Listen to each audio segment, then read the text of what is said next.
Welcome back to another lesson. In this lesson, I'm going to talk to you or give you 5 tips that will really help you get from the beginner intermediate zone to the advanced zone. And these are kind of common sense, but I'd maybe call them the 5 most important things you should do to become an advanced piano player, whatever that might mean. Let me start with tip number 0. So 0 is for free, is an extra bonus tip. And it should be obvious, but sometimes it isn't, and it's basically the understanding that there is no silver bullet. There is no magical method or tip or trick or something that will make you an advanced player in a very short amount of time. Becoming an advanced player is a lifelong commitment, and you're going to have to put in effort and work and time to become one. There is what's called a 10,000 hour rule, which I'm not sure if I subscribe to, but the idea is that to become really good at something, you have to put in around 10,000 hours over a lifetime. So if you calculate how much this is, this amounts to, say, during your young adulthood, several hours a day. Now, if you're just a hobbyist, you might put in, like 2 hours a day or something like that. So you won't make it to 10,000 hours, you'll make it to a few thousand hours. But this is kind of a benchmark for how much you have to work. Now, let's move to tip number 1. Tip number 1 is transpose. The creation of modern keyboards has brought with it a transpose button, so I can play this and then hit my transpose button and play the same notes but have it transposed to a different key. And this is a very convenient cheat. Guitar players have been doing this for years with a capo. And you might ask, okay, if I have this transpose button, why should I actually learn to transpose everything I do? So, if you learn an interesting voicing, just say a simple C major chord, why should you learn to transpose it to all 12 keys?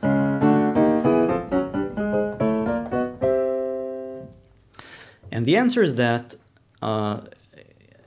you don't, first of all, you're not going to always have access to a transpose button.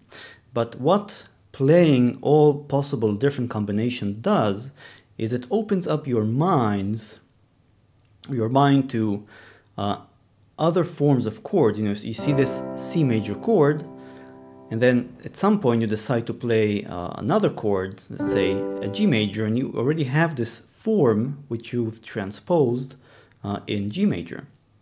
Another important thing is that a lot of the sophisticated sound you might hear from modern piano players comes from the fact that they modulate between keys during playing. So they might play something like this.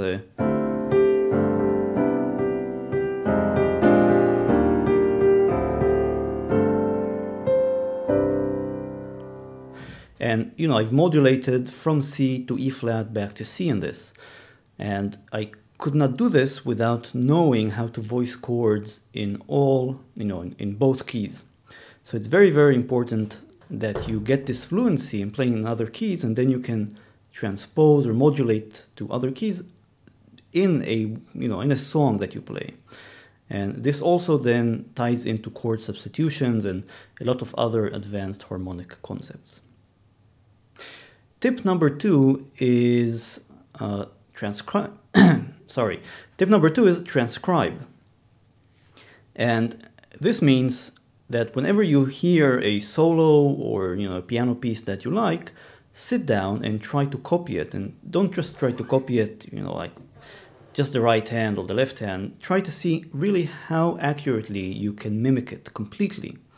Obviously, this is difficult if you're just starting out, but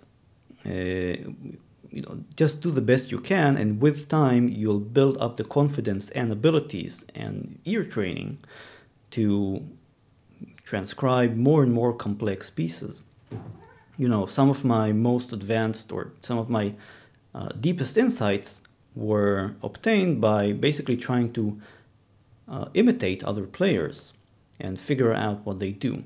And this is done by transcribing. And I would even go a step further And you should write down, learn to write down using standard musical notation the parts that you transcribe, but maybe that's a bit too much if you're just starting out.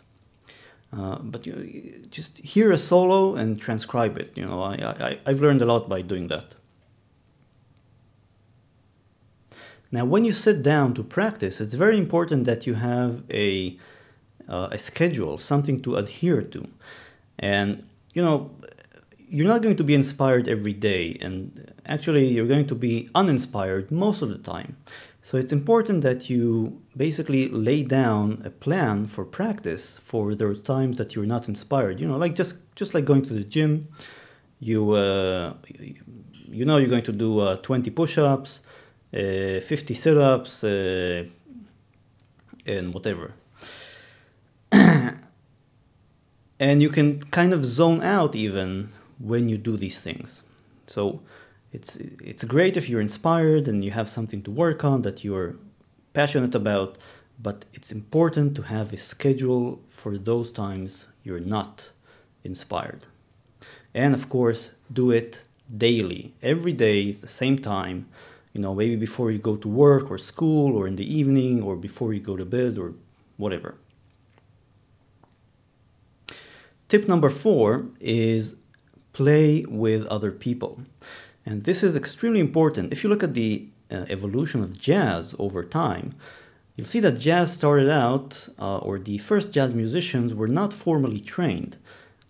And basically, jazz kind of organically formed in nightclubs. And what happened there is that different players exchanged ideas and basically pushed each other to evolve and play better.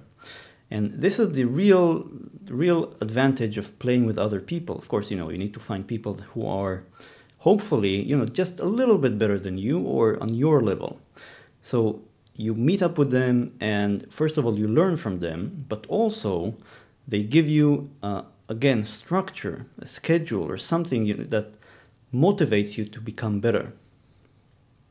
So I highly, highly recommend that you try to find people to play with. And if you're a producer or something like that, try to find people to produce with, whatever it is that you focus on in your music. Finally, the 5th tip is play with a metronome. It's, I cannot overstate how important this is. Extremely boring, of course, but just extremely, extremely important. There's no excuse to basically these days not to play with a metronome. Every smartphone has an app. You can buy them for dirt cheap, a couple of dollars really, and most keyboards actually come with built-in metronomes. So you have to use the metronome to build up your technique and confidence and also sense of timing. And a metronome is also a very important tool in building up your technique, because you can start out, you can really track numerically, quantitatively your progression. So you can start out with a very, very slow speed or BPM. You can start practicing Hanon.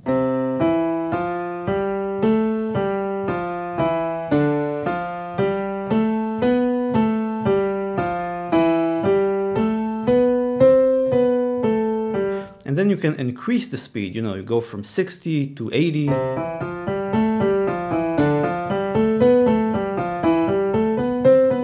And then to 100. And so forth and so forth. So it's extremely, extremely important that you get into the habit of practicing with the metronome. Of course, not everything, not all the time, but especially when you sit down to work on your technique, you should have a metronome handy and tabulate your progression.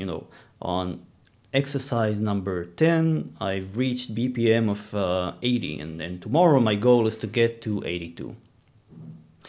So those are my 5, I'd say, most important tips for budding piano players or musicians in general for improving your craft. That's it. I hope you've learned something interesting and I've given you some food for thought, and I'll see you next time.